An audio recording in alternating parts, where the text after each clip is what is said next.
দেখো আমার বাপের বাড়ি, যেমন ইচ্ছা তেমন থাকবো। তুমি কি ভাবছো এখানেও আমি ঘুমটা দেবো? হ্যাঁ বলছি তুই চলে আসছু। না তো থাক, থাক, থাক, থাক, থাক। আরে এভাবে কে প্রণাম করে? শুয়ে প্রণাম করো। আমি কি তোমার মাকে এভাবে প্রণাম করি?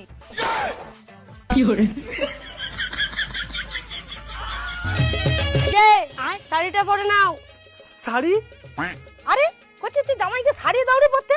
চুপ করো মা, ওর বাপের বাড়িতে ও শাড়ি ছাড়া আমাকে কিছু পরায়নি, এখন ও আমার বাপের বাড়িতে আসছে, আমি যেটা চাইবো সেটাই হবে। বাবা তোমার বাড়ির সবাই ভালো আছে? এই যে এখানে বসে থেকে গল্প করলে হবে? রান্নাগুলো কে করবে? কুচি জামাই কি রান্না করবে? জানো মা, আমি যখন ওদের বাড়িতে ছিলাম ও 3-4 বেলা আমাকে রান্না করে দিত, শুধু কারি কারি গিলবে আর গিলবে। এখন ও আসছে, যাও রান্না করবে যাও। কুচি রে জামাই তো হেভি রান্না করছে, তাহলে না জামাই গেলে 2-4 দিন রান্না করে নিলে হইতো। এই যে বসে বললা যে আমি কি খাওয়ার পরে তোমার ঘরে বসে থাকি না শুয়ে থাকি? যাও বাসনগুলো মাজবে যাও। বাবা একটাও।